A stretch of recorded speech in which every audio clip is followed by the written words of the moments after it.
பரம்பரை பணக்காரர்கள், பணம் படைத்தவர்கள் அவங்க வாழ்க்கையில கடைபிடிக்கக்கூடிய சில முக்கியமான இதை தான் நம்ம பார்க்க போறோம்.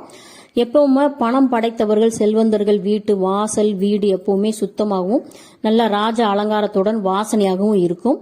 அவங்க வீட்டு பூஜை ரூம்ல சில முக்கிய பொருட்களை வச்சிருப்பாங்க. குங்குமப்பூ, பச்சை கற்பூரம், சந்தனம், ஒரிஜினல் சந்தனம், கோரோஜனம் இதெல்லாம் ஒன்னா கலந்து சாமி படங்களுக்கு பொட்டு வைக்கிறது. இந்த இதுல மட்டும்தான் பொட்டு வைப்பாங்க.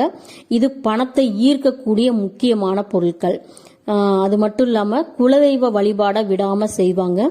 குலதெய்வத்துக்கு காணிக்கை எடுத்து வைப்பாங்க மறக்காம எப்பவுமே.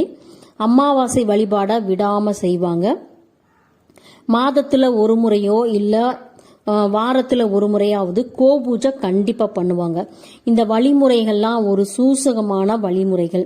அதனால அவங்களுக்கு நல்ல வழிகள்ல பணம் ஈர்த்து தரக்கூடிய அந்த வழிமுறையை இயற்கை நம்மளுக்கு கொடுக்கும். இதை நம்மளும் கடைபிடிச்சு செல்வந்தரா ஆகலாம்.